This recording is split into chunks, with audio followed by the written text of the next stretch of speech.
200 MB किस तरह win कर सकते हैं वो देखते हैं। सबसे पहले अगर आपके पास माई टेलीनॉर ऐप इंस्टॉल नहीं है तो आपने प्ले स्टोर के अंदर जाना है और माई टेलीनॉर ऐप इंस्टॉल करना है।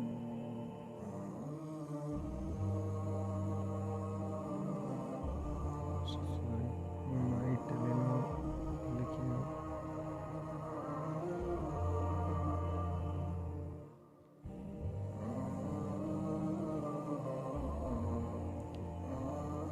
ये देखें टेलीनॉर पाकिस्तान वालों की तरफ से जो ऐड है उसको आपको इंस्टॉल करना है।